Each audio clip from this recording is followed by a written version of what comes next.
আল্লাহর নাম শুধু 99টা, এটা একটা ভুল ধারণা। বরং সঠিক ধারণা হচ্ছে ওয়ালিল্লাহিল আসমাউল হুসনা, আল্লাহর অনেকগুলো সুন্দর সুন্দর নাম আছে। কয়টা যে আছে এটা আল্লাহই ভালো জানে, ঠিক কিনা বলেন? আল্লাহ রাসূল সাল্লাল্লাহু আলাইহি ওয়াসাল্লামের হাদিসের প্রমাণ বহন করে। তিনি বলেছেন, ইন্নী আসআলুকা বিকুল্লি ইসমিন হুয়া লাকা সাম্মাইতা বিহি নাফসাক। আল্লাহ, আমি আপনার কাছে ওই নামের ওসিলায় চাই যে নামগুলো আপনি নিজেই নিজের জন্য রেখেছেন। আও আল্লামতাহু আহাদাম মিন খালকিক, অথবা আপনার সৃষ্টিকুলের কাউকে আপনি শিখিয়েছেন। আও আনজালতাহু ফি কিতাবিক, অথবা আপনি আপনার আসমানি গ্রন্থে সেটা নাজিল করেছেন।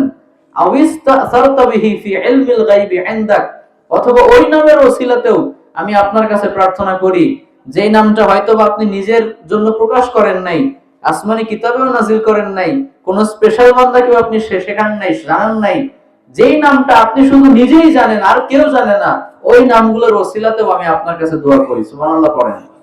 তার মানে এখান থেকে বোঝা যায় যে আল্লাহর নাম 99 এর মাঝে সীমাবদ্ধ না, বরং এছাড়াও আরো অনেক সুন্দর সুন্দর নাম থাকতে পারে কি পারে না? পারে। হাদিসে যেটা এসেছে, ইন্না লিল্লাহি তিসআতা ওয়া তিসঈনা আসমান মিয়াতান ইল্লা ওয়াহিদা মান আহসাহা দাখালাল জান্নাহ। এই হাদিসটাতে এসেছে যে আল্লাহ রাব্বুল আলামিনের 99টা এমন নাম রয়েছে যে নামগুলো কোনো ব্যক্তি যদি মুখস্থ করে, সংরক্ষণ করে, এগুলোর হক আদায় করতে পারে, আল্লাহ তাআলা ওই ব্যক্তিকে জান্নাত ঢুকিয়ে দিবেন। সুবহানাল্লাহ, জান্নাত দিয়ে দিবেন। কিন্তু এই হাদিস দ্বারা কখনো এই ব্যাখ্যা বোঝায় না যে আল্লাহর নাম শুধু 99টা, বরং এগুলো ছাড়াও আল্লাহর সুন্দর সুন্দর নাম থাকতে পারে কি পারে না? পারে। তবে আমাদের দেশে আবার কিছু এমন এমন নামের কথা বলা হয় যেগুলো কোরআন হাদিসের কোথাও বর্ণিত হয় নাই। তো এই নাম কি আমাদের নিজেদের রাখার সুযোগ আছে ভাইরা? আমাদের দেশে একটা নাম আছে, আল্লাহকে বলে খোদা। বলে কি বলে না? খোদা কি আল্লাহর নাম? খোদা না হুদা? এটা এটা হুদাই। কোরআন হাদিসে কোথাও নাই, তাহলে সে কোথা থেকে জানলো বলেন?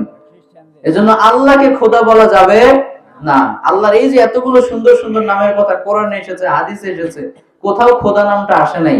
এজন্য আমরা আল্লাহকে খোদা বলবো না। আল্লাহ নিজের জন্য এতগুলো সুন্দর সুন্দর নাম রেখেছেন, আপনার ওইটা বাদ দিয়ে কেন খোদা নামে এটাকে ডাকতে হবে বলেন?